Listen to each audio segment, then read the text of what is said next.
Listen closely, because what you are about to hear is a real story whispered around campfires across Finland and muttered by police recruits who study the case files late at night. Picture a mirror-still lake framed by pine sentinels, the sky pale gold with midsummer light that never truly fades. On the rocky shore stands an abandoned tent, its canvas shredded like torn skin, its ropes fluttering as if trying to speak. 4 teenagers entered that tent before dawn on June 5, 1960, certain they would wake to sunshine and laughter. By morning, 3 of them lay butchered, and the lone survivor stared through swollen eyes at a world that would never believe him. Feel the air cool on your neck. Hear the soft lapping of Bodom Järvi against the stones. The killer was never caught. The murder weapon was never found. Every path through the woods could be his escape route. Every stranger you meet around the campfire might still be carrying the secret. Tonight, we unzip the tent flap and step inside the nightmares of Lake Bodom. Hold your breath, keep your flashlight steady, and pray the forest stays quiet while I tell you what happened. Chapter 1. Midnight Glass. The night before, disaster tastes like warm strawberry wine and feels like cool grass beneath bare feet. On June 4, 1960, 15-year-old girls Maila Ermeli Björklund and Anja Tuulikki Maki giggle as they unpack chocolate bars and mosquito repellent. Seppo Antero Boisman, 18, props his bicycle against a birch trunk and pulls a harmonica from his pocket. Niels Wilhelm Gustafsson, also 18, is last to arrive. He breathes hard after the 20-mile ride from Espoo, cheeks flushed with the rush of newfound freedom. They have chosen the northern shore of Lake Bodom, a secluded crescent hidden from the nearest kiosk by reeds and tangled underbrush. During the day, the spot feels safe, sunbeams dancing on ripples, distant farm bells clanging lazily. But as twilight bleeds into a false dawn, the forest seems to creep closer. Pines lean in, their shadows lengthening like claws. Somewhere far off, a dog begins to bark, then stops with a yelp that echoes over water. Inside the single green-striped tent, laughter muffles the first hints of unease. They whisper about summer jobs, pop songs, and the thrill of staying out overnight without parents. Gustafsson boasts about fixing motorbikes. Seppo teases him, saying the only engine Niels cares about is his own beating heart whenever Maila looks at him. Maila's blush becomes the tent's only lantern, brighter than the flashlight poised between their shared sleeping bags. Hours drift by. Bottles empty, cigarettes burn low. Anja records the moment with her new camera, flash startling an owl from the branches overhead. The boys joke that the owl carries omens, but the girls hush them. This is their last school-free weekend before summer hustles them into adulthood. They decide to seal it with a pact. No talk of exams, no talk of future. Only here, only now. From the darkness beyond the tent canvas comes a snap, branch or footstep. They freeze, ears straining. Nothing. Seppo unzips the flap, letting in a bar of moonlight. The lake surface is a sheet of midnight glass mirroring the sky. No boats, no lanterns, just the hush of water kissing stone. He shrugs and fastens the flap again. Inside, pulses slow, smiles return, but something invisible has entered with the moonlight, something cold that settles beneath their skin. Maila suggests a midnight swim to shake the nerves. They tumble out, toes sinking into damp sand. The water bites but feels thrilling. They splash, squeal, create waves that slosh against silent canoes lined farther down shore. Gustafsson dives, resurfacing with a triumphant whoop. Yet, as he wipes water from his eyes, he thinks he sees a silhouette standing among the trees. He blinks. The figure is gone, swallowed by shadows. He tells himself it was the trunk of a crooked pine. Dripping, shivering, they retreat to the tent, zip themselves inside, and build a fortress of limbs and blankets. Seppo keeps the harmonica beneath his pillow, promising a sunrise serenade. The forest wind rattles the guy ropes like fingers tapping to be let in. Anja laughs and imitates the rhythm, turning fear into music. Eventually their conversation melts into yawns. One by one, they drift into uneasy sleep. But sleep on the shore of Lake Bodom is shallow, a film of awakening dread. Gustafsson wakes around 3 a.m. to relieve himself. The tent flap resists. Someone has tugged the zipper downward so it snags. For a moment he wonders if Seppo tried a prank, but the others breathe in deep, innocent cadence. Niels pushes through, slips outside, and the world greets him with uncanny stillness. No crickets, no rustle, only his own heartbeat drumming in his ears. He steps toward the tree line, feeling needles underfoot. Moonlight paints the trunk silver, making each tree a pale sentinel. He finishes, exhales, turns back, and sees the tent for what may be the last time in its innocent form. Stripes luminous, apex pointing to a sky smeared with dawn pink. Unbidden, goose flesh crawls up his arms. He senses, not hears, not sees, simply knows that someone else is out there, studying his friends through the canvas. He whispers, "Hello?" The word darts into the trees and vanishes. No reply. He is not bold enough to search. Instead, he hurries back inside, deciding to tell no one. If they leave at first light, the unease will become a silly anecdote for the bus ride home. He presses himself between Myla and Seppo, letting their warmth bury his fear. His eyelids droop. He sleeps. Dawn creeps closer, but light never truly reaches the sleeping quartet. At 4:50 a.m., according to forensic estimates, the tent erupts in screams that shred the morning calm. A blunt force crashes through fabric, through bone. A blade flashes in the half-light, stabbing again and again, searching for silence. The harmonica emits a single tortured note as Seppo's chest collapses.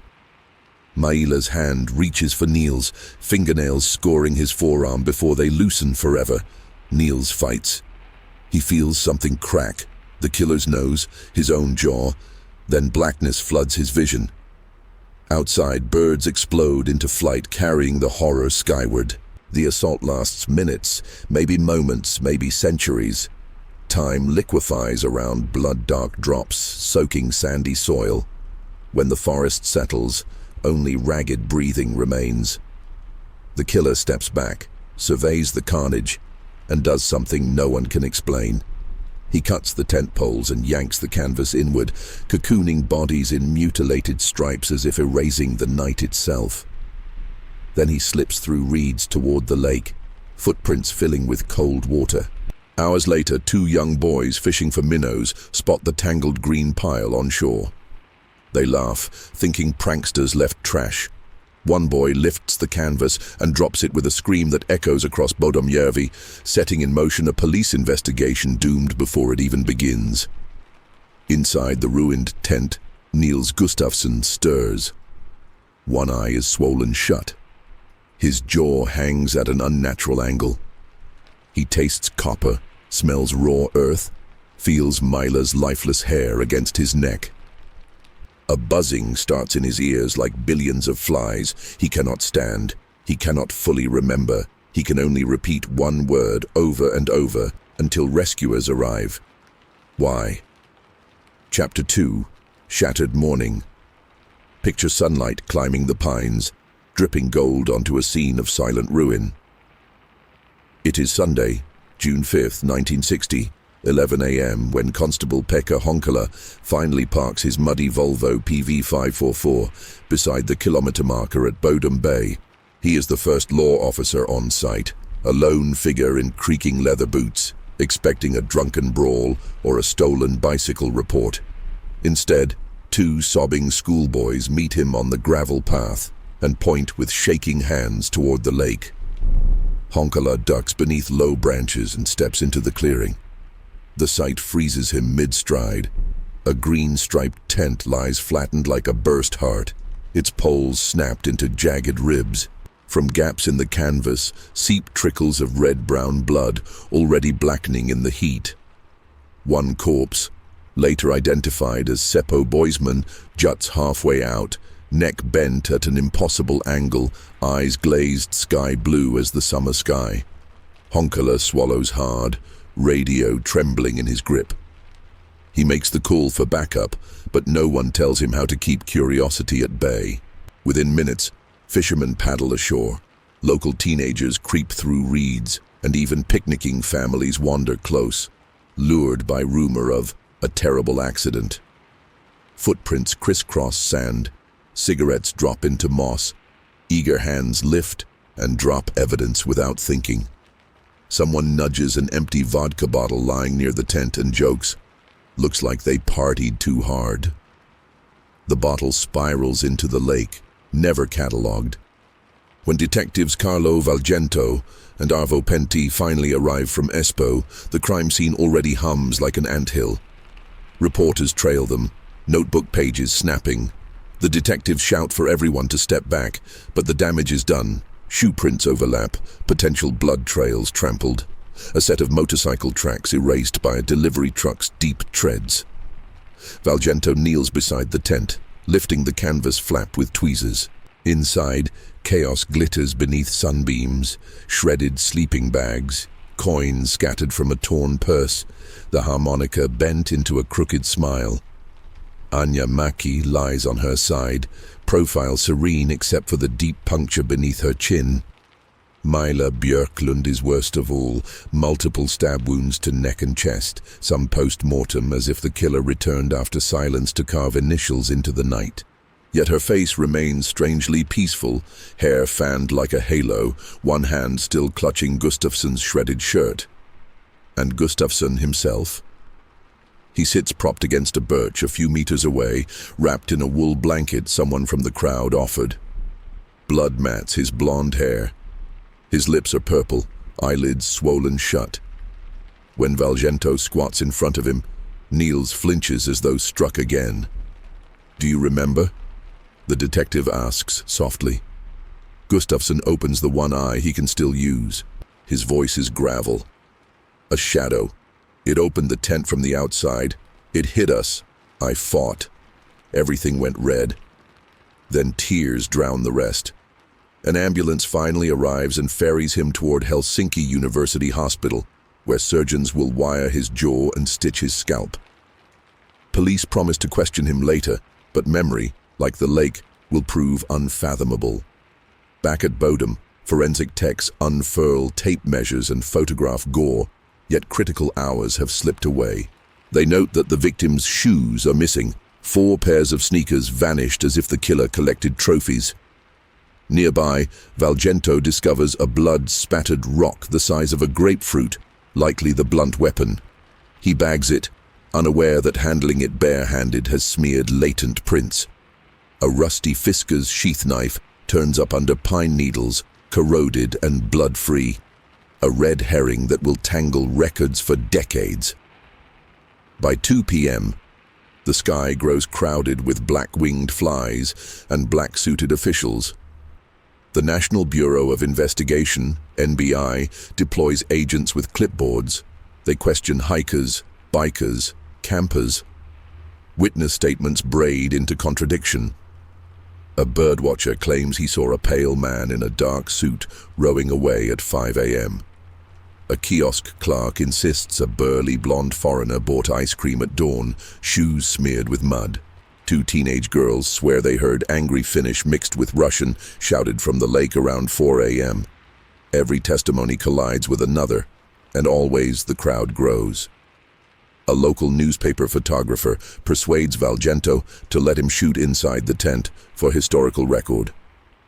The flashbulb ignites, bleaching crimson scenes into public myth before evidence technicians finish dusting. That evening, as bodies depart for autopsy, coastal winds pick up. Plastic sheets flutter loose, exposing blood-soaked sand to the breeze. Evidence markers topple, some plucked up by souvenir hunters. A souvenir knife sheath, a broken tent peg. Each disappears into anonymous pockets, carried off like cursed trinkets. Meanwhile, newsrooms churn out lurid headlines. Teen love nest turns slaughter tent. Murder at midnight sun, jealousy rampage, espionage on Finnish shore. Radio hosts speculate it's the work of an escaped lunatic from the Nuvaniemi asylum. Others blame a Soviet saboteur stalking NATO radar towers nearby. Fear slithers along telephone lines, whispers through saunas, lodges in every parent's throat. If monsters can butcher children by a public lake, nowhere is safe. At sunset, Detective Pentti stands alone on the shore, staring across Bodom Järvi.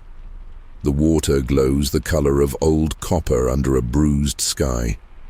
Somewhere out there drifts a ghost in human skin, rowing calmly toward darkness, footprints erased by lapping waves. Pentti pictures the killer stopping mid-lake, cleaning blood from hands with cool water, then chuckling at distant sirens.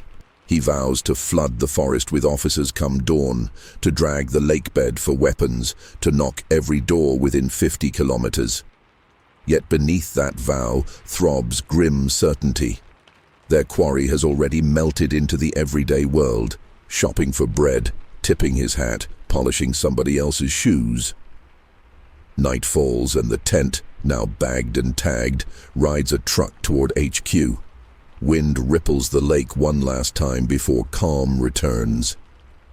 In that hush, insects resume their hum, and Bodom's black water hides reflections of 3 young faces forever stilled, while the lone survivor sleeps under morphine miles away, dreaming loops of memory that will decide whether he is witness or suspect.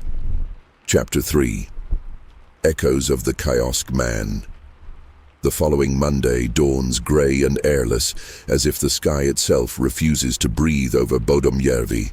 Detectives Valgento and Pentti reconvene at Espoo Police Headquarters, clutching autopsy reports that smell faintly of formalin and dread. Dr. Aino Heikkilä's findings are brutal in their precision. Seppo and Anya died from a combination of blunt force trauma and stab wounds. Mila suffered over a dozen knife thrusts, at least 3 delivered after her heartbeat had stopped. The pathologist underlines one disturbing sentence. Perpetrator exhibited personal rage toward female victim, and Valgento circles the phrase in red pencil. Rage suggests jealousy. Jealousy suggests someone close. Eyes swivel to the hospital where Niels Gustafsson lies beneath morphine tides. Yet Valgento hesitates. Witnessing your own slaughter can twist memory, fracture soul. Jumping to conclusions could doom the case. Besides, a more tantalizing suspect already buzzes along gossip lines. The kiosk-man. A half-mile from the campsite, beside a gravel road, sits a weather-worn snack kiosk operated by Valdemar Gillström, a burly middle-aged handyman with a sour grin.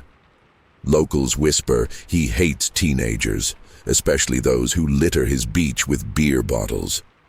Pentti and Valgento visit him that afternoon. He lounges behind the counter, slicing rye bread with a hunting knife, radio crackling tango music. Pentti clears his throat. Where were you early Sunday morning?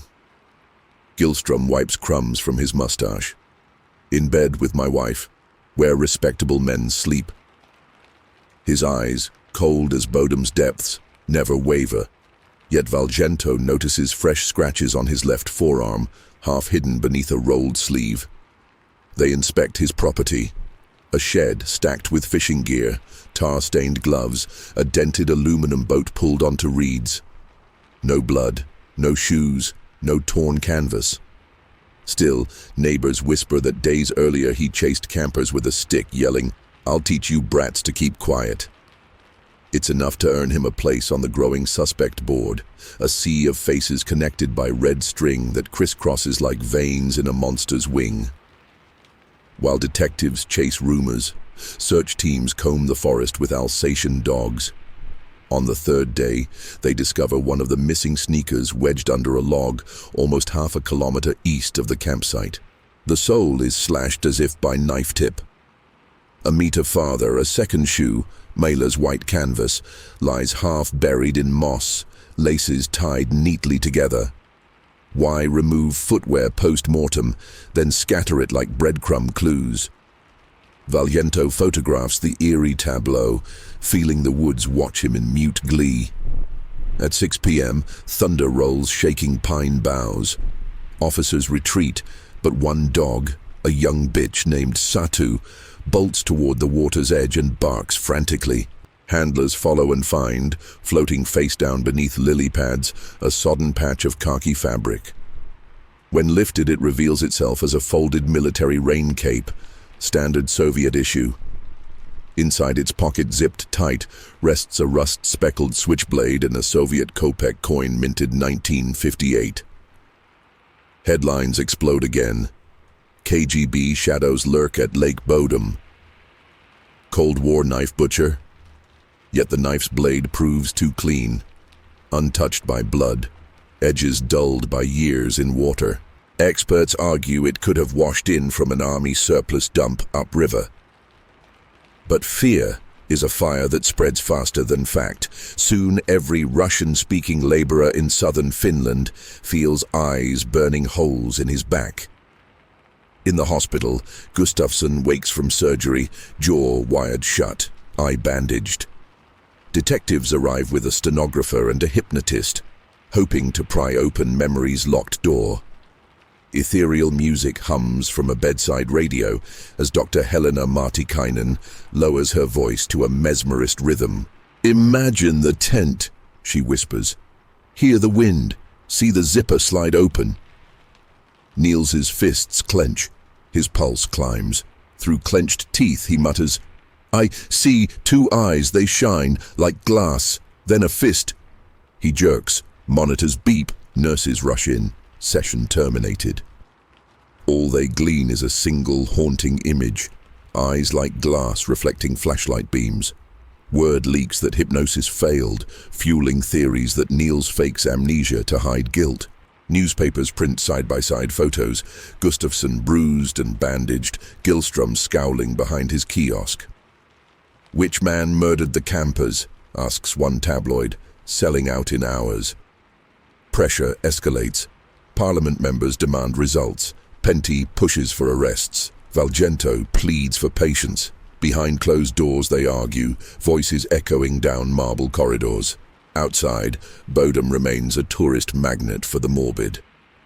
Families picnic beside police tape, snapping photographs where blood once pooled. Some swear at dusk they hear faint harmonica notes wafting over the lake, as if Seppo still tries to finish his sunrise serenade. 1 week post-murders, investigators stage a reenactment. They erect an identical tent, fill it with dummies weighed to match the victims, and at 4 a.m. march 40 officers through possible approach routes, holding stopwatches. They discover a depressingly simple truth. Any traveler on the surrounding footpaths could reach the tent in under 60 seconds, strike unseen, and vanish into the forest before screams died. The woods are a labyrinth, the lake a silent accomplice. Desperation breeds creativity. The NBI invites psychic Ino Kuusinen, famed for locating drowned sailors. She kneels on the sand, eyes rolled skyward, fingers splaying over damp grit. After 10 minutes, she whispers, "The killer keeps souvenirs." Look to a cellar under black shingles. He hides behind laughter. The clue fits both Gustafsson, whose family home has red shingles, and Gillstrom, whose kiosk roof is tar black. Investigators jot notes, though belief flickers. That evening, Valiento dreams of the crime scene. In his nightmare, the tent becomes a gaping mouth swallowing teenagers, poles morphing into needle teeth. He wakes drenched in sweat, hearing a harmonica's single warped note echo through his Helsinki apartment. There is no instrument in his home. He rises, walks to the window, and peers at a city still awake. Trams clatter, lovers quarrel, someone laughs drunkenly. Life surges on, indifferent to those who sink beneath its surface.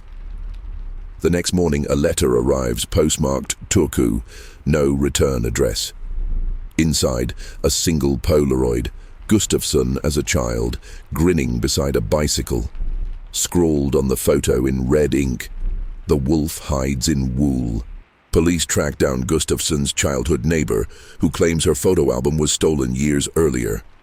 Was the killer taunting them, or some sick prankster capitalizing on tragedy? As July bleeds into August, leads dwindle. Gillstrom passes a polygraph, for whatever that's worth, then mocks police in the local tavern, boasting, "I could gut a pig at Bodom and they'd blame the Swedes." Gustafsson, dismissed from hospital, retreats to his parents' home, shunned by strangers who leave dead fish in his mailbox. Public opinion splits, tearing at the teenage boy until his remaining eye seems permanently rimmed with doubt. By summer's end, Detective Valiento climbs Bodom's northern ridge at twilight, where he can see the lake plate glass calm. He lights a cigarette and whispers into pine-scented wind, "Show yourself." Only loons answer, their wails drifting like cries of infants across water. Somewhere below, lost beneath duckweed and silt, the real murder weapon may rest: knife, rock, or something unimaginable. As darkness tucks itself over Finland, the unsolved case grows colder, but never cold. It breathes beneath headlines, pulses in nightmares, waits in attics where blood-stained shoes might lie wrapped in oilcloth. And in every Finnish campfire story told after sunset, 4 names echo like distant thunder: Mila, Anja, Seppo, Niels. 3 sleep forever. 1 remains awake, condemned to remember or forever forget. Chapter 4. The Man with the Ice Blue VW. Summer folds into autumn, and the pines around Lake Bodom trade their emerald needles for rust-brown carpeting. Tourists thin out, campfires dim. Only the investigation burns on, devouring overtime budgets and detectives' dreams. Yet for every answer Valiento and Pentti chase, a dozen new questions erupt like sparks in dry grass. September 1960. The NBI convenes a task force briefing inside a drafty Espoo lecture hall. A giant map of southern Finland hangs at the front, dotted with colored pins. Red for witness sightings, yellow for recovered items, black for rumors too persistent to ignore. At the center rides a fresh black pin labeled Blue Volkswagen, 5th of June, 06:10 a.m. The tip arrives from Olli Vuorinen, a milk delivery driver who remembers cresting the hill above Bodom at dawn. He saw a sky-blue Volkswagen Beetle parked half-hidden among alders. The driver, a tall man in a tan trench coat, stood by the boot wiping something white from his hands. Maybe paste, maybe bandage tape. Vuorinen thought little of it then, but 3 months later the memory wakes him in a sweat. He sketches the license plate digits he recalls: LO 124 or LO 142. Close but not exact, a nightmare's blurred subtitle. Pentti orders an all-points bulletin for matching Beetles. 4,000 are registered across Finland. Clerks groan, but the search begins. Leads pour in. A dentist in Lahti owns LO 124, but spent the weekend at a bridge tournament. A librarian in Jyväskylä drives LO 142, yet produces holiday photos from Sweden. Each file bulges, then closes. Meanwhile, Gustafsson endures life in limbo. Paparazzi stalk him outside his Espoo flat shouting, "Did you kill Mila?" So often the words echo down hallways like a child skipping rhyme.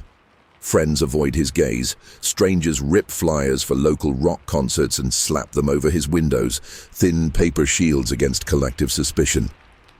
One bleak Tuesday, Niels receives a parcel with no return address. Inside lies a single sneaker, Seppo's missing right shoe, crusted with dried mud, and a handwritten note tucked into the toe cap. "You left this on the shore. B." Forensics confirm the shoe's authenticity. Its tread matches the one recovered in July. Someone has toyed with evidence for nearly 4 months, then mailed it like a trophy. Valgento's stomach knots. He scours the note for fingerprints, but the stationery reeks of turpentine. Prints lift as smears. Still, the letter revives momentum. Officers fan out to post offices, question clerks about suspicious parcels.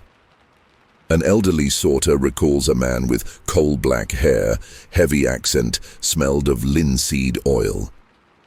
He mailed the package from Helsinki's freight terminal the night before. The description sends ripples. It resonates with rumors of a mysterious German-speaking drifter seen around Espoo's dockyards, name unknown, purpose unclear, always wearing a painter's smock blotched with linseed oil varnish. Another black pin stabs the map. October 1960. Frost kisses Bodom's reed silver. Divers, wrapped in neoprene that squeaks like wet rubber dreams, plunge into the lake one last time before freeze-up. Silt swirls, pikes scatter. Near a drowned log, sonar pings off metal. The recovery crew hauls up a begrimed pocket watch, stopped at 4:56 a.m., only minutes before forensic time of death. The backplate bears an inscription, "To Niels, keep time with me. Mila." Valgento cradles the waterlogged relic, throat tight. The killer tossed it as if silencing even machines that dared witness his timetable. Inside HQ, evidence walls bloom with newspaper clippings from abroad. Similar tent slayings in Sweden, 1956. Unsolved. A West German case, 1958. Knife, rock, stolen shoes. Some officers whisper about a serial rover, a man who hitchhikes scenic routes, kills, then drifts across borders unseen. They christen him the camper ghost. Penty, ever the pragmatist, scoffs. Ghosts don't leave shoe prints or male sneakers. But a part of him, a small boy who once feared shadows under sauna benches, can't shake the notion of an invisible wanderer threading Europe's lakes. That winter, Finland's nights become ninth-grade civics lessons in terror. Parents cancel scout jamborees, vendors slash tent prices that no one will pay. Radio hosts replay the phrase Lake Bodom until its syllables feel like cracked ice underfoot. The case file bulks with psychic visions, dead-end confessions, and letters from would-be sleuths. One elderly man writes, "Check the owls, they saw." Another claims the killer is a fisherman named Erkki Ritkonen, who died in 1944 and now roams as an angry spirit. Among the paper blizzard, however, gleams one letter worth gold. Postmarked Stockholm, no name, only a Stockholm cafe return address. Inside, typed on foreign stationery, "I saw the Bodom killer at the Helsinki ferry quay, June 7th. He drove a light blue Beetle with Swedish plates, L04828. He was cleaning blood from the seat covers. I didn't come forward because my own papers were not in order.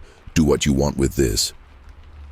Swedish authorities trace L04828 to Björn Stenlund, a watch repairman living in Malmö. He crosses the Öresund Bridge weekly for surplus watch parts, linseed oil used in restoring wooden casings. Police raid Stenlund's apartment. They find a painter's smock crusted with varnish, a jar of turpentine, and a scrapbook filled with Finnish clippings about Bodom.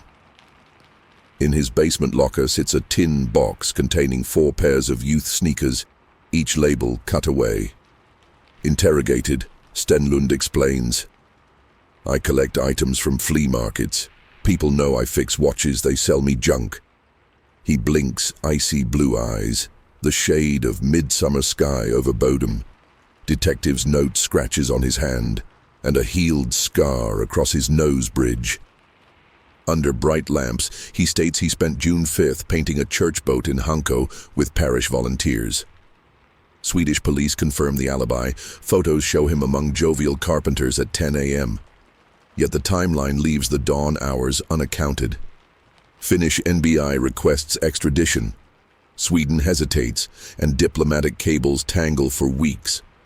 By the time paperwork clears, Stenlund vanishes. His landlady says he boarded a ferry seeking work in Lübeck. The camper ghost slips another net. Snow buries Bodom by December, mutes the shoreline where screams once pierced calm. Yet beneath the ice, secrets fester. Schoolboys skate across the bay, unaware their blades trace patterns over a murder field. Each stroke carves phantom outlines, a fallen harmonica, a scattered coin, a girl's final footprint. Spring 1961. Meltwater veins the ice, and the case thaws too. A livestock inspector named Tapio Karvonen reports that during log clearing near Siuntio, 30 kilometers from Bodom, his chainsaw struck something metallic in peat. He pries out a blood-spotted folding knife wrapped in oily cloth. Forensics reveal human blood type O, same as Mila and Anya, contaminated by organic decay. The blade's rivets match Swedish manufacture 1950s. Elephant ivory inlays, a collector's piece. Rumor machine roars. A Swede did it. Posters appear on Espoo walls. Anti-Swedish sentiment spikes. Police must escort exchange students on campus. Yet definitive proof eludes. The peat bog may have preserved blood, but destroyed fingerprints, and knives can change hands like coins. Valgento spends sleepless nights sifting contradictions. He pins the ivory knife to the board beside the pocket watch, the sneakers, the Soviet rain cape, the Blue Beetle sighting, the kiosk owner's threats. Red yarn stitches them into a web so dense it resembles dried veins of a giant heart. Still beating. One stormy night, he drives alone to Lake Bodom, flashlight in hand, returning to the clearing where grass now grows through faded police tape. He kneels, presses palm to earth gone soft with spring rain, and listens. Wind rustles reeds, whispering syllables impossible to catch. Valgento whispers back, "Why did you choose them? Why spare one?" A twig snaps. He wheels his light into forest. Nothing. Only night jars. But he feels presence. Whether memory or murderer, he cannot know. He leaves the site with pockets full of silence, heavier than any clue. Back in Helsinki, Gustafsson attends group therapy for survivors of violent crime. The counselor encourages letter writing as catharsis. Niels writes to Mila, "I tried to protect you. I remember eyes like broken glass. Sometimes I think they were my own in a mirror."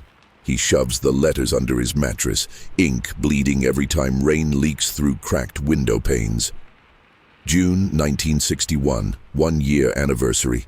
Candles bob on the lake, set afloat by grieving families. Reporters descend again, photographing wax lights adrift like souls seeking shore.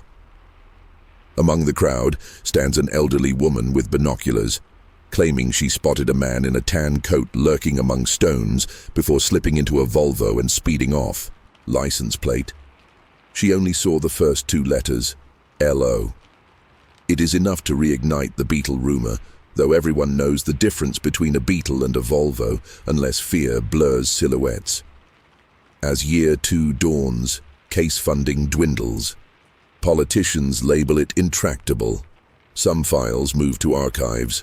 Valgento resists, copying interviews by hand so nothing disappears. Pentti accepts a promotion to narcotics. He leaves behind a cigar box containing a single harmonica reed retrieved from the tent, its metal bent, but still capable of a faint note. Valgento tucks it in his coat, unsure whether to chase memory or let it rust. Yet the story refuses to die.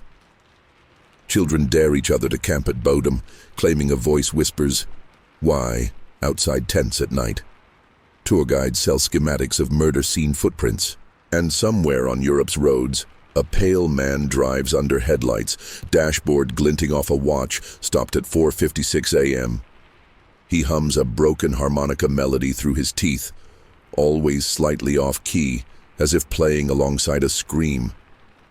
In police vaults, evidence boxes settle into dust. But dust can be stirred by the smallest breath, and history will soon inhale sharply. Because killers, like secrets, rarely stay buried forever. The blue Volkswagen may yet resurface, its trunk squeaking open to reveal horrors preserved within. And when it does, the question carved into Finland's subconscious will resound louder than ever. Was the lone survivor a witness, a scapegoat, or the wolf in wool? Only time and the relentless patience of the dead will tell. Chapter 5. Confessions in whispered Finnish. Years peel away like birch bark, yet the Bodom file refuses to yellow quietly. 1965 ushers in Helsinki's first skyscrapers and beat-lemania. But every jukebox needle seems to scratch when someone mentions the lake. Detective Carlo Valgento, now grey at the temples, sits behind a typewriter each dawn, rereading statements until the keys blur. He will not let the ghosts of 3 teenagers drift into archival oblivion. Then, a tremor. March 1966. Valgento receives a telegram from Kirkkonummi Mental Health Clinic. Its brief message rattles cups on his desk. Patient claims responsibility. Lake Bodom. The patient is a gaunt young man named Eero Eki Kusela, committed after assaulting a stranger outside a cinema. Under sedatives, he tells attendants that he stabbed lovers in a tent and took their shoes so they'd never run again. He even sketches the campsite layout, accurate to tree placement. NBI psychiatrists descend with tape recorders. Under sodium amytal, Kusela recounts, "I was drunk, looking for someone to blame. Their flashlight blinded me, so I swung the rock. I kept one sneaker, mailed the other years later." But questions puncture holes in his story. He describes Myla's hair as short and dark. It was shoulder-length blonde. He places the tent on the eastern shore instead of the northern. He claims dawn light was red when weather logs showed dense fog. For every convincing detail, 2 devolve into delusion. Eventually, psychiatrists diagnose schizoaffective psychosis mixed with alcoholic blackouts. Kusela's confession is archived under unreliable. Newspapers still print the headline, "Man admits Bodom Murders." Public hope flares, then fizzles when rebuttals whisper through cafes. Valgento drinks coffee strong enough to scour enamel and wonders how many more spectres will shuffle through clinics, seeking infamy or absolution. Yet one phantom from the original suspect list refuses to submit to any interrogation: kiosk owner Valdemar Gillström. He remains abrasive, hurling empty soda bottles at passing youths, cursing journalists. Locals claim he keeps a metal footlocker chained in his shed, padlocked with 3 rusted clasps. April 1969. A thaw-swollen Bodom spits trees onto its shore like bones. One evening, Gillström's wife Sanni rushes into Espoo station, cheeks blotched with panic. She reports her husband vanished at dawn, leaving a note on their dining table. "Can't sleep with screams. Forgive me for the lake. Valdemar." Police sweep the shoreline by lantern. At dusk, they find his hat floating beside the old wooden pier, brim bobbing like a black lily. 2 days later, divers locate Gillström wedged between rocks, pockets lined with stones. Post-mortem reveals suicide by drowning. Rumors ignite. A guilty conscience finally pulled him under. Sanni, grief-softened and weary, tells Valgento her husband often woke screaming, "I hit the wrong one. The boy watched me." But suicide is not proof. Forensics on Gillström's tool shed unearth no blood traces, only rust and sawdust. The famed footlocker contains moldy fishing nets, not shoes. Valgento pencils a note in the margin. Possible deathbed confession, but corroboration absent. He closes the notebook, hearing the clap of waves against pier wood, the same cadence as long ago hammering on tent poles. Then, almost a decade post-crime, an entirely new shadow slides into frame. Hans Jakob Assmann, a German-born former medical orderly said to live in a Soviet safe house during the early 1960s. Legend claims on 5th of June 1960, he burst into Helsinki Surgical Hospital at dawn, clothes spattered with blood, muttering in accented Finnish before doctors sedated him. The tip surfaces through tabloid journalist Jorma Palo, who swears a nurse described Assmann's hair slicked back and eyes dead grey. Hospital admission records from that weekend, however, went missing in a small archive fire. Valgento drives to Assman's suburban apartment in 1969.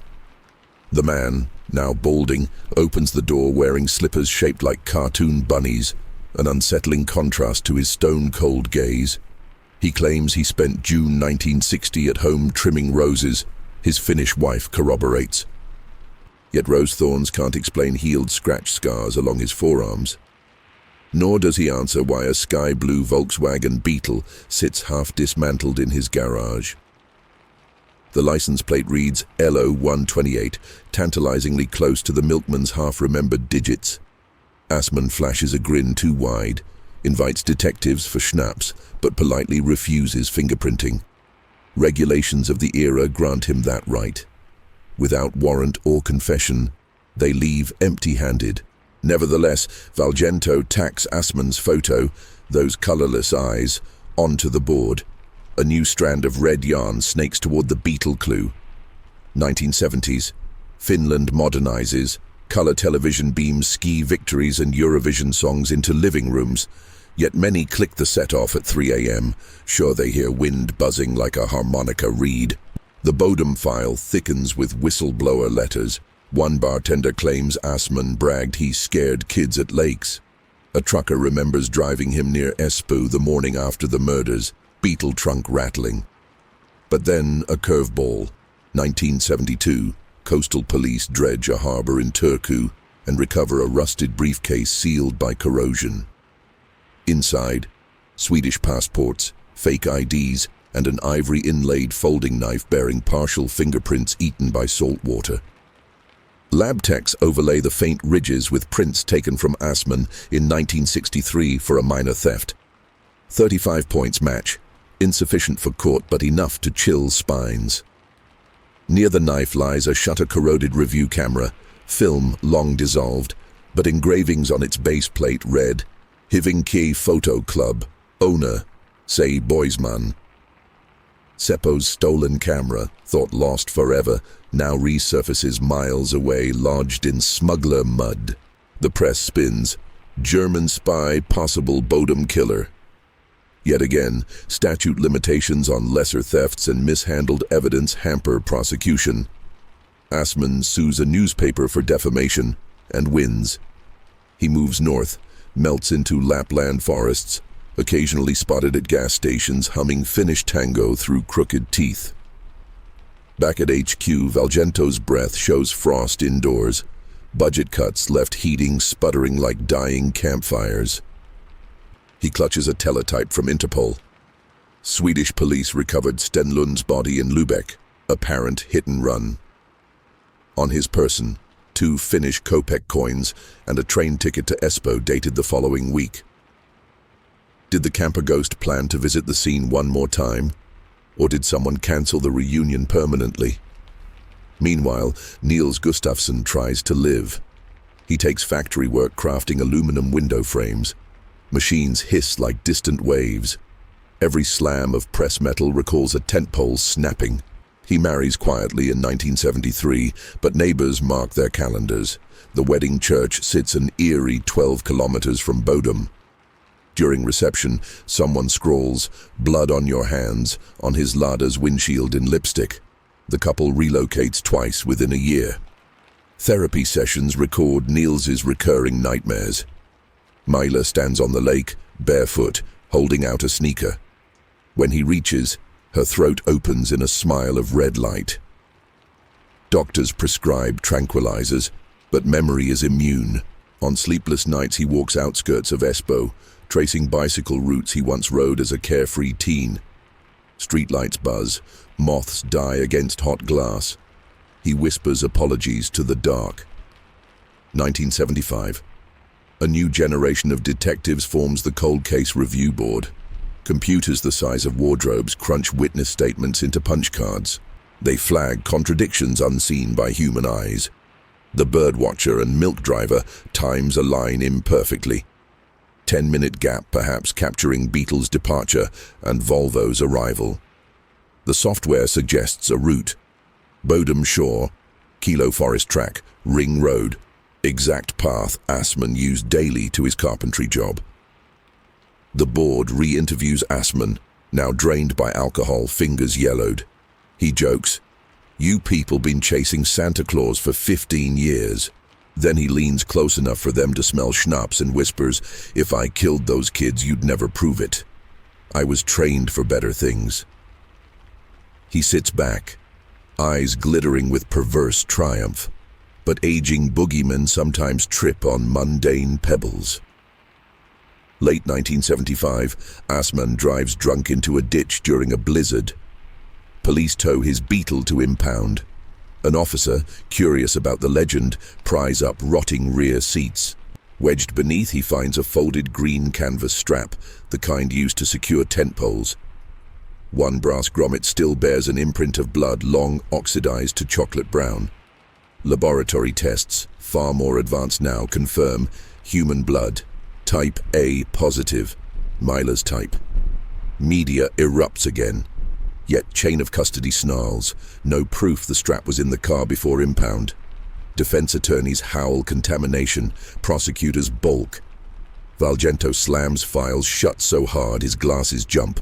"We need Gustafsson," he whispers. His memory holds the key. But Niels, now 33, has built walls high as pine trunks. He agrees to hypnosis only if sessions remain private, away from cameras, away from headlines. In a dark clinic room, he descends into memory's ice water. Zipper tears. Canvas breathes damp. Two eyes, glassy, then bright flash of metal. The attacker wears light coat. Accent, guttural. Smell of varnish. For the first time, Niels utters a fragment of name. Ha! He snaps awake screaming, vomits onto linoleum. Session ends. Valgento sits with him afterward, no recorder, just two men bound by nightmarish shorelines. He says, "Did you recognize him?" Niels whispers, "If I speak, he'll finish what he started." Valgento swears police protection, but fear carved into bone runs deeper than promises on paper. Outside, snow sifts through sodium streetlights, layering the city in hush reminiscent of tent canvas settling after poles were cut. Somewhere in that hush, the real murderer may laugh at each procedural misstep, each faded clue. Somewhere, a harmonica note still quavers in cold air. And so, Chapter 5 closes with unsolved threads coiling tighter. A kiosk-man's watery suicide, a suave German with spy rumors, a dead Swede found en route to Finland, and hovering at the center, a survivor imprisoned by memory.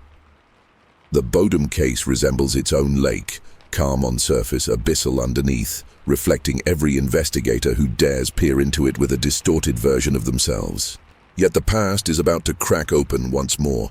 Forensic science marches forward, and a single shard of DNA or a witness's last-minute courage may shatter decades of stalemate. The dead are patient, but truth has begun to thaw. Chapter 6. Blood on the cold case files. Winter 1976 settles over Finland like a fresh crime scene sheet, white, pristine, hiding everything rotting underneath. Detective Carlo Valgento retires that February, forced out by budget cuts and blood pressure that ticks like a time bomb. On his last day, he locks himself in the records vault, stroking evidence boxes like coffins. Before leaving, he scribbles 3 numbers on the inside cover of the master file, 2000. No one understands the note, but the old detective smiles. He is betting on the future. Time obeys. The 1980s arrive roaring with heavy metal guitar riffs, satellite TV, and a dawning forensic revolution. Computers shrink from wardrobe to briefcase. Chromatography whispers promises of DNA, still a newborn science yet pulsing with possibility. Deep within the National Bureau of Investigation, a young analyst named Lena Ortio discovers the Bodom archive while searching for historical blood typing data. She opens a cardboard lid and inhales that unmistakable scent. Dust, mildew, and lingering iron. Lena is 26, ponytail and round glasses, raised on true crime radio plays. She pores over Valgento's handwritten margins. The phrase, "eyes like glass," accent guttural, chills her more than any horror film. She requests permission to digitize every document, citing risk of loss by decay. Bureau chiefs shrug. Old paper is cheaper to scan than to store. By 1985, she has key interviews on 9-track tape reels. By 1989, optical discs hum with thousands of pages. Digitization breeds pattern matching. Lena writes basic code on an IBM terminal, feeding witness descriptors. Tall, trench coat, German accent, Beetle. The machine spits out crosslinks. Assmann appears in 6 statements, Gillstrom 4, Gustafsson in nearly all. One result jumps. A laundry worker named Reijo Saarinen reported a stranger in tan coat wiping blood from hands in hostel bathroom at 6:30 a.m., June 5, 1960. The original constable dismissed Saarinen as drunk. His report lay buried under stapled exhibits. Lena refiles it to the front. She also discovers Valgento's cryptic 2000 circled in red. In the margin he wrote, "Statute ends for murder. Never. Justice clock resets with science." Finland has no statute of limitations for murder, but resources dry up after decades. Valgento gambled that technology in the new millennium would resurrect Bodom, and so it does. 1997. Finland establishes its first national DNA laboratory. Newspapers hail breakthroughs in paternity cases, but Lena sees a darker potential. She petitions to test blood flakes scraped from Seppo Boisman's shirt, still stored in wax paper. Older heads caution her, samples degraded, handled without gloves, contaminated. But she persists. Polymerase chain reaction, PCR, amplifies even whisper-thin strands. Weeks later, results arrive. Mixed DNA profiles, expected, given the frenzy in that tent. But beneath the chaos, a male profile surfaces that matches neither Seppo nor any of the other victims. Contamination or killer? Lena cross-checks databases. No match in Finland's criminal index, yet the index is young. She flags the profile as unknown male Bodom 1. Her report rattles desks. For the first time, investigators possess a genetic ghost. But to exorcise it, they need comparison samples from every major suspect still living. Assmann, Gillstrom, dead. Stenlund, dead. Kusela, institutionalized. And of course, Niels Gustafsson. 1999. Detectives once again ring Niels's doorbell. He answers, now middle-aged, hair receding, eyes still haunted. They request a buccal swab to eliminate him from inquiries. Niels hesitates, remembers headlines branding him killer, remembers lipstick on the windshield. His wife squeezes his hand. He relents. The swab disappears into a biohazard envelope like a secret sealed in ice. Months drag. Computer servers whir. On January 3, 2000, fireworks of the new millennium still echo in Helsinki Harbour when Lena Ortio receives the printout she has waited decades vicariously through Valgento to see. Match probability, 1 in 10.8 billion. Unknown, male Bodom 1, Niels Wilhelm Gustafsson. Ortio sits stunned before the flickering CRT. The survivor's DNA rides the shirt of a boy he claimed to fight beside, not against. Investigators convene hushed midnight meetings. Some argue secondary transfer, blood mingling in cramped tent. Others whisper murder. Yet they need more than biology. They need motivation. Cold Case Chief Inspector Tapani Ruska re-examines the pathology photos with modern 3D software. He plots wound trajectories. Blunt trauma to Seppo's head aligns with attacker swinging right-handed from within the tent's entrance. Niels, right-handed, slept nearest the flap. The pattern screams inside job. And there is Mela's overkill, 12 stab wounds. She dated Niels, perhaps hinted at breakup. Police unearth teenage diary fragments. One line laments, "Neil's jealous when I speak to Seppo." An ancient motive resurrected. March 2004. After 44 years of rumor, Espoo police stormed Gustafsson's brick bungalow at dawn. Radio newscasters interrupt traffic updates. Bodom survivor arrested for murder. Helicopters churn above the quiet cul-de-sac. Reporters shove microphones through frost-etched hedges. Niels emerges in handcuffs, hair snow-flecked, eyes betraying déjà vu. He says only, "I survived once. I will survive truth." Jail corridors echo with the clank of cell doors. Prosecutors craft narrative. Niels drank, argued, flew into jealous rage, murdered friends, wounded himself for alibi, staged tent collapse, hid shoes, limped to Birch and feigned unconsciousness. They bolster the tale with new forensic gait analysis. Dr. Jukka Honkavori testifies Niels's shoe found in woods shows toe scuff consistent with kicking outward, not being dragged. The real story now flips. Hero becomes villain. Yet defense attorney Heikki Riiki counters with reconstruction. Tent so cramped, any swing spattered all occupants. Blood on Niels's coat could be spray, not contact. He calls respected criminologist Dr. Raija Nieminen, who demonstrates on courtroom model how an outside attacker could slash canvas then beat victims through the gap. Niels's skull fracture suggests assault from above, not self-inflicted. Public opinion fractures anew. Talk radio lines ignite. "He fooled us for 40 years.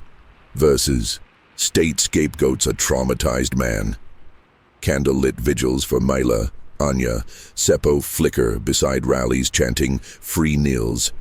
Evidence wars escalate. Prosecution brandishes ivory knife, motive trophy, never tied to Niels yet waved like a totem.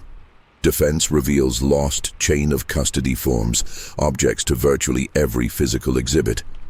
Expert after expert duels under oak beams of Espoo District Court, until even seasoned journalists suffer headache from forensic jargon. Then comes the twist even screenwriters would reject as too convenient. June 30th, 2005. During cross-examination, forensic biologist Autio admits under oath that Bodom 1 DNA originated from a mixed stain. Major profile Gustafsson, minor undetermined. Defense pounces. Contamination cannot be excluded. Autio concedes possibility, though calls it statistically remote. Doubt, once seeded, sprouts vines. Judge Lars Henrik Söderström retires to chambers, weighs evidence thicker than Lake Bodom ice sheet. Finland waits, breath bated like 1960 dawn. October 7th, 2005. Verdict, not guilty. Court cites reasonable doubt, mishandled scene, contaminated samples, and the absence of murder weapon linking Niels directly. Compensation of $44,000 awarded for wrongful prosecution. Flashbulbs explode. Some see justice, others travesty. Niels steps into autumn daylight. Neither victor nor villain, simply older. Reporters ask how he feels. He murmurs, like waking from the same nightmare into another. But the nightmare tours onward. In taverns, conspiracy thirsty as vodka thrives. Money bought experts. KGB paid court. Spy Assman killed witness Stenlund, then framed boy. The story mutates, Hydra-headed. Meanwhile, Detective Valgento, now 91 in a nursing home, watches the verdict on a flickering TV. He chuckles, remembering the number he wrote, 2000. Science arrived, but certainty slipped again. He whispers to no one. Truth is lake water. You scoop it, fingers slip. Lena Autio files her last Bodom memo before taking maternity leave. She ends with somber line. Case remains officially unsolved. Further advances in touch DNA or environmental forensics may yet speak. She tucks a photograph of Mila, Anya, Seppo smiling on a picnic blanket into the folder, hoping digital copies never erase the humanity behind statistics. Lake Bodom itself remains unchanged, mirror still on summer mornings, black as spilled ink at dusk. Tour companies now offer murder midnight cruises, selling hot cocoa and chills. Guides point to a shoreline birch where legend says Gustafsson collapsed. Some tourists claim bark bears a scar shaped like an eye. But ask locals who really killed the campers, and you'll hear a mosaic. Jealous lover, Soviet spy, kiosk-man, drifter ghost, all of the above, none. The forest keeps its own counsel, and the water reflects whichever monster you already fear within yourself. Yet rivers of time continue feeding the lake, and every droplet carries trace minerals of truth. Eventually, under the relentless drip of curiosity, even stone secrets crack. Chapter 6 pauses at that fracture line, where technology, tenacity, and trauma collide, poised on the brink of revelation or eternal silence. Chapter 7 whispers in touch DNA. The acquittal of Niels Gustafsson leaves the Bodom case balanced on a razor, guilt and innocence shimmering like heat waves above the lake. Headlines fade, but inside Finland's freshly built National Forensic Service, a new generation of scientists refuses to shelve the horror as history. Among them is bioinformatician Dr. Ada Savolainen, who grew up hearing camp counselors hush children with tales of the tent that bled forever. Savolainen specializes in the newborn craft of touch DNA, teasing cellular whispers from objects once deemed sterile. She petitions the NBI for access to the shredded tent canvas, long sealed in a polyethylene tube. Technicians slice a postage stamp square from a blood-free stripe, swab the inner weft, where fingers may have pressed during the killer's frantic slashing. Under fluorescent hum, Ada watches a double helix bloom across her screen, faint, degraded, but undeniable. Cross-referenced against national indices, the profile matches no living Finn. Yet when she runs it through Interpol's expanding database, a partial overlap pings a 1972 unsolved stabbing near Rostock, East Germany. The suspect in that case died in custody, Hans Jakob Assmann. Only 6 loci align, insufficient for legal proof, but enough to chill anyone who recalls the spy-tinged rumors. Savolainen drafts a memo urging exhumation of Assmann's remains. He died of liver failure in 2008, buried under grey granite in Rovaniemi. Bureau chiefs bristle at cost, optics, and the certainty that tabloids will feast on grave robbing for ghosts. Yet persistence, paired with a discreet nudge from retired detective Carlo Valgento, now 96, but still writing letters in shaky ink, wins approval. August 2011. Midnight sun hovers as forensic archaeologists pull the coffin from permafrost. Bones within crumble like parchment, yet a molar yields marrow enough for next-generation sequencing. Weeks later, the results land on Savolainen's desk like a thunderclap. Assmann cannot be excluded as the contributor to the touch DNA, statistical weight 1 in 2.5 million. But evidence is a double-edged blade. Defense attorneys, speaking now for a man 13 years dead, argue secondary transfer, lab contamination, post-mortem mitochondrial drift. Prosecutors, weary of past humiliation, deem the finding interesting but inconclusive.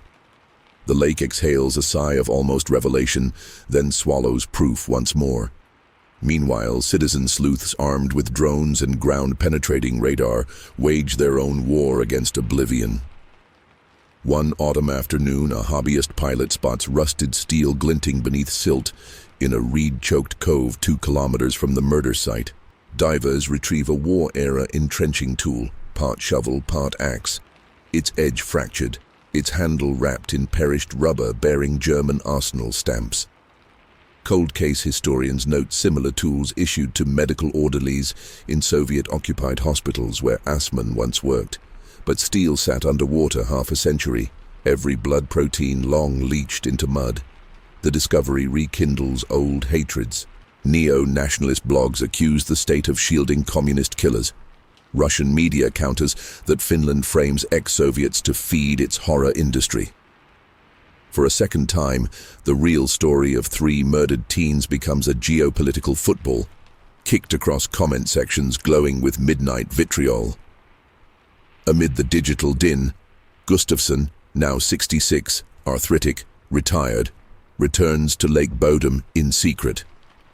Cell phone footage later captures him standing beneath the birch that once propped his broken body. He slides an object from his pocket, a harmonica reed, corroded but whole. Placing it between cracked lips, he coaxes one faltering note. Wind rattles reeds in reply, as though the lake itself remembers the melody. Niels's shoulders shake, perhaps from chill, perhaps from a grief no verdict can acquit. He pockets the reed, turns away, and disappears down a trail lost to evening mist. That night campers hear a scream, high, brief, cut short. Rangers scour the path but find only a single sneaker print in mud, size unknown, brand worn smooth. No body surfaces, no missing person report filed. Some claim the print marked Gustafsson's final exit. Others say it belongs to the real killer, checking progress of those who dare dig too deep. In Helsinki, Dr. Savolainen studies satellite weather data. Barometric pressure on June 5, 1960. Moon phase, pollen counts. She feeds variables into modeling software, searching for patterns of movement that could explain how 4 shoes traveled separate trajectories into the woods. Her screen renders a heat map. The distributions form an eerie spiral pivoting on the tent, as if the killer rotated around victims, harvesting tokens in ritual geometry. She shudders, realizing she may be mapping not random scatter but a signature, murder as choreography. Yet signature alone is not identity. Without a living suspect to cuff, the Bodom case remains prisoner of probability. Politicians cut funding again. Evidence boxes go back to cavernous archives humming with dehumidifiers. Ada Autio places her data on encrypted drives. She refuses to let algorithms forget what humans choose to ignore. In the hush between archive shelves, she thinks she hears lake water lapping. It is only air conditioning, but the sound reminds her of Valgento's maxim. Truth is lake water. You scoop it, fingers slip. Still, water wears stone. One more lap, one more blow of wind, one more faint harmonica note echoed through time. Chapter 8. The lake keeps score. Midsummer 2025. Exactly 65 years since 4 teenagers pedaled down a forest lane dreaming of strawberry wine and endless dawn. Lake Bodom stands unchanged, mirror by morning, obsidian by night, its reputation now a tourism brand. There are Bodom IPA beers, Bodom black metal albums, Bodom true crime podcasts scored with thunderclaps. But beneath the merchandised myth thrums an unsettled pulse. 3 murders still unpunished, 1 survivor still shadowed, 1 truth still submerged. For the first time, Finnish authorities partner with international genetic-genealogy firms. They upload the anonymous alleles from the tent canvas, the profile that once nearly buried Gustafsson, to a global database of 10 million voluntary donors. Within hours, a close family match 2.1% pings from a 23-year-old software engineer in Stuttgart. Her family tree leads to a branch in Bavarian archives. Those parish rolls list a child adopted in 1939 by missionaries bound for Livonia. Child's name later changed to Hans Jakob Assmann. Probability shrinks from million to 1 to 98%. The DNA on canvas is Assmann's. Ada Savolainen's email to the NBI subject line reads simply, conclusive. The state considers an inquest in absentia, but prosecuting a corpse solves little for budgets or ballot boxes. Instead, they prepare a reserved press release citing highest likelihood that the perpetrator was Assmann, now deceased. Journalists clamor, survivors' families schedule memorial vigils, true crime influencers cue pre-recorded episodes speculating how an ex-orderly perfected tent slaughter techniques during wartime triage. Yet midnight before the announcement, An anonymous USB drive arrives at Savalanen's apartment mailbox. On it, a single audio file dated June 4th, 1960, 22:42. Hissing tape hiss, then 4 young voices laughing, harmonica trilling, zipper yawning. At 03:57 a.m., the laughter drowns in canvas rip and sudden moans. Over it all, a second male voice, distinct, accented but unmistakably not Asman, drawls in Finnish, "Be quiet, Niels, be still." Savalanen's skin prickles. The voice matches none of the victims. It cannot be Spy Asman. His accent warped German vowels, not Swedish diphthongs. She feeds waveform into software that stitches phonemes against decades-old radio archives. A 47% confidence score flashes. Valdemar Gillström, the kiosk-man who drowned himself in 1969. She discovers the drive also contains a time-stamped diary page. "I gave the tape and knife to Valdemar for safekeeping. He will hide them by the lake. HJA." If authentic, Asman and Gillström acted together, 2 predators orbiting one night like twin moons, one dead by liver, one by stones in pockets.